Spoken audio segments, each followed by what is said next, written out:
Chào.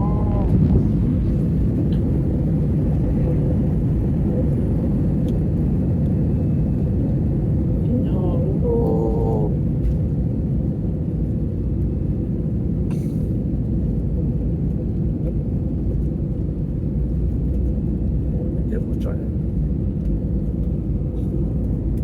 Nhà thấy tê đồng không? Đọc tê không?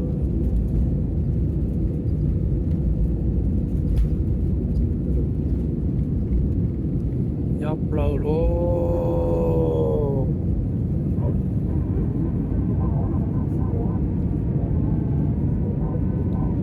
Yo luôn.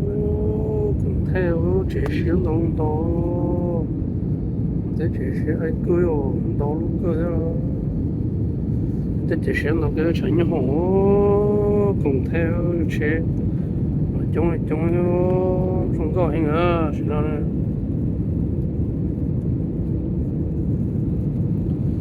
Hằng yêu à.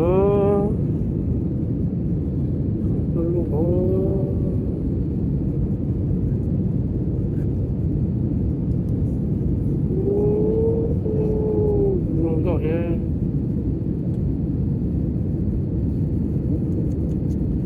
Thế tế đúng rồi đó. Để chế thế chờ xuống gầu loại đó và mình cũng có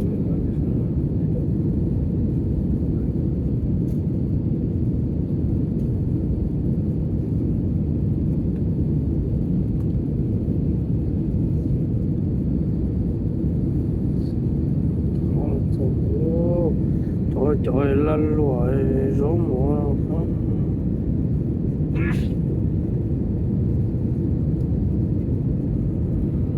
dễ